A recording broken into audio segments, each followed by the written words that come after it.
আচ্ছা, এখানে একটু ক্লোজ নিয়ে আসো, ক্লোজ নিয়ে আসো। আজকে আমরা আজকে আমরা যে জবটা করতেছি, এই জবটা হচ্ছে একটা থার্মোস্টেট নির্ধারিত তাপমাত্রায় কীভাবে কম্প্রেসরকে অন করে এবং অফ করে, এই জিনিসটা আমরা আজকে টেস্ট করে দেখাবো। থার্মোস্টেট একটা নির্ধারিত তাপমাত্রা পৌঁছে গেলে কম্প্রেসরকে বন্ধ করে দেয়। আবার কি ওর ভিতরে যখন একটা গরমের পরিবেশ চলে আসে, হ্যাঁ, ঠান্ডাটা কমে যায়, তখন আবার কম্প্রেসরকে চালু করে চালু। তো এখানে আমরা যেটা দেখাচ্ছি, এটা বাল্ব, এটা এখানে দেখো, এই বাল্বটা আমরা কম্প্রেসর হিসেবে দেখাচ্ছি।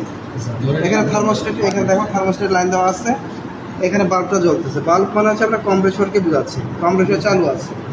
তাহলে নির্দিষ্ট তাপমাত্রায় পৌঁছালে কী হবে, এই কম্প্রেসর অর্থাৎ বাল্বটা বন্ধ হয়ে যাবে।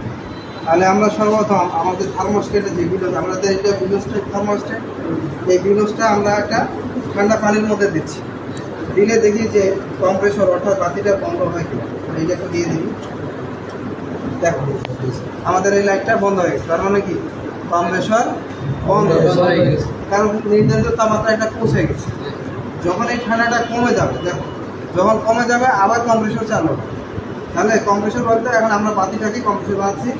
আবারও একটু টেস্ট করে দেখবো, আবার ঠান্ডাটা যখন কমে যাবে তখন আবার অটোমেটিক চালু হবে। বাইরে রাখছি, হ্যাঁ বাইরে রাখা আছে জিনিসটা, অটোমেটিক চালু হবে। ঠিক আছে, আর অটো কিন্তু আবার চালু হয়ে গেছে। হ্যাঁ, এই এরপর কি গরম পরিবেশে চলে আসছে, এই জন্য অটোমেটিক আবার চালু হয়েছে, কম্প্রেসর চালু হয়েছে। এইভাবে মূলত আমাদের থার্মোস্টেটটা কাজ হচ্ছে। ঠিক আছে।